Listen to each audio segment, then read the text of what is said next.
Hürmetli vatandaş bugünkü leksiyonu başlayımız. Leksiyada sadaka ediyoruz ya. Washington'dan sözlerimiz. Bugünkü leksiyalarımızı başlaştan evvel iki kızga yıl ahırı Amerika Birleşik Ştatları Christmas bayramı yetip geldi. Şimdi bu ayının 18. günü Cumhuriyet Halk Cumhuriyeti hükümeti İslahat ve İşleyicilik işlerinin 40 yıllığı tebrikleşme merasimi ötküldü. Merasimde Reis Xi Jinping nutq sözledi. Nimedidi özgertkili boladiganni özgertimiz, özgertkili bolmaydigan ve özgertişki bolmaydiganni özgertmeymiz dedi. Şundan keyin torbetleri çıkarılgan xulasa hazır. Reis Xi Jinping 12. ayının 1. günü Argentina'nın payitahtı Buenos Aires şehrinde 20 devlet güruhu yığını mezgili de Amerika Birleşik Ştatları'nın prezidenti Trump'a bergen vədisi yeni oldu, bildi. Şunun deyin ki, hazırgıcı boğan 5-6 gün işçidi değil. Endikte Amerika Birleşik Ştatları taraftan bu doğru bir ağız gep oturga çıkmadı.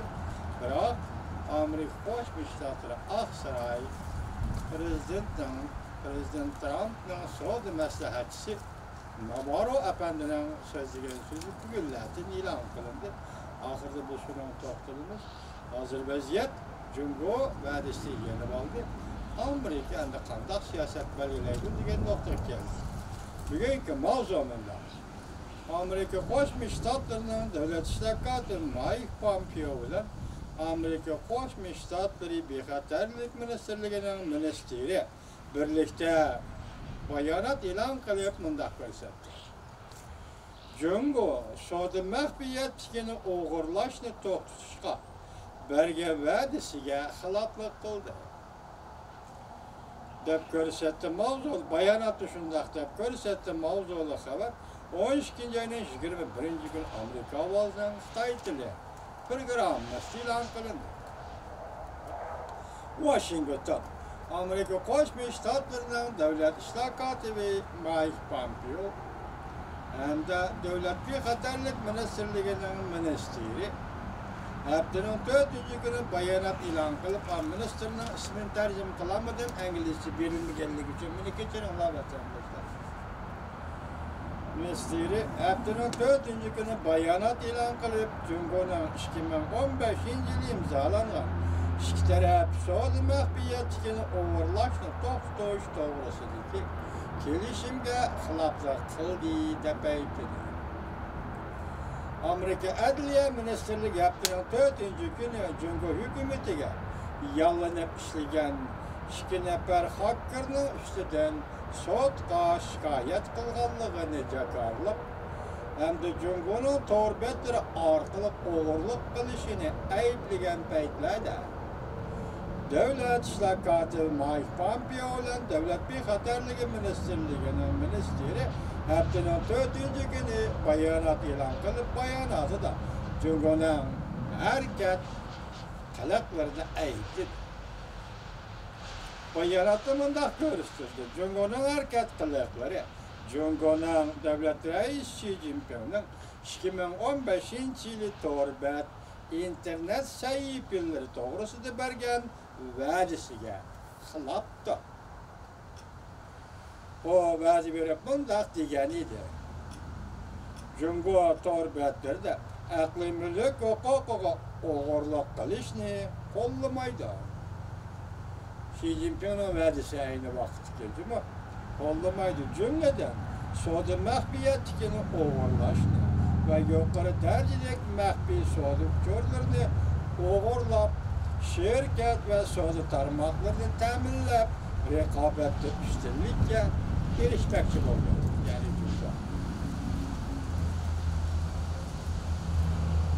Devlet işlakatı Mike Pompeo ve Bexaterlik Ministerliğinin ministeri bayanatı da mındak gösterdi.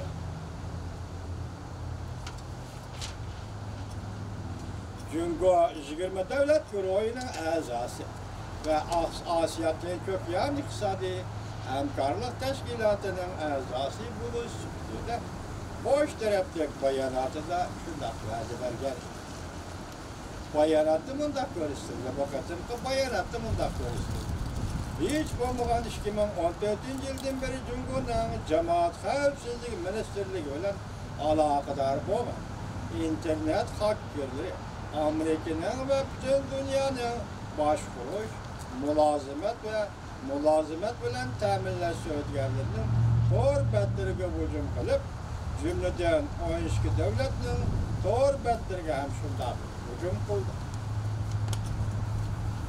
Devlet İşler Katibi Mike Pompeo ve Bexaterlik Ministerligi'nin ministeri bunda görsettiği bayanatı da. Cumhur'un hakkerleri aklimlilik hukuku ve sezgör sadıkçılarına hücum kılış hareketleri Amerika'na bütün dünyanın şirketlerine ve bunların rekabet iktidarına ameli tehdit elip geldi.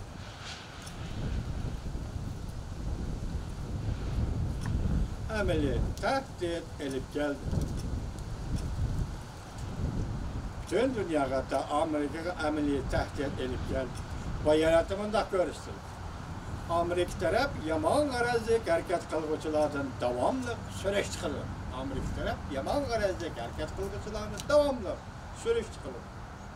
Haftanın 4. kullanılan bir netçe türlü hareket Amerika'nın iradesini aşkarlap verdi. Bayanatta Amerika'nın bu rehberleri Cumhurbaşkanı vadisiga vafo qilishga ve to'rbetlarda boshliqqa mas'uliyatchan harakat qo'llanishiga haydakchilik qildi.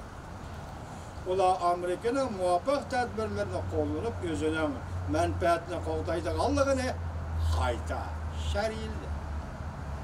Yana bir tarafdan Devlet İşler Katibi Mike Pompeo Kansas Stat yerlik gazet muhbirinin ziyaretini kabul kılganda bunda görsetdi. Çünkü Amerika uzun müddetlik tehdit etti.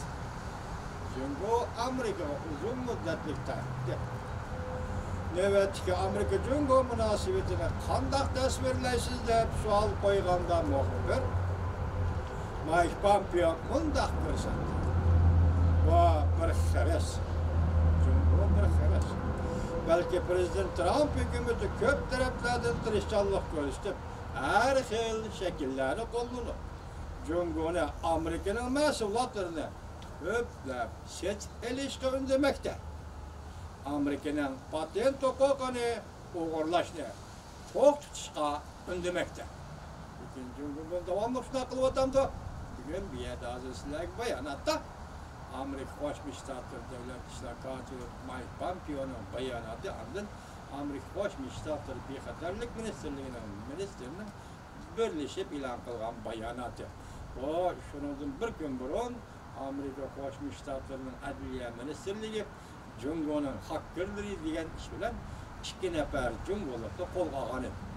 Ularning ustidan shikoyat qilgan.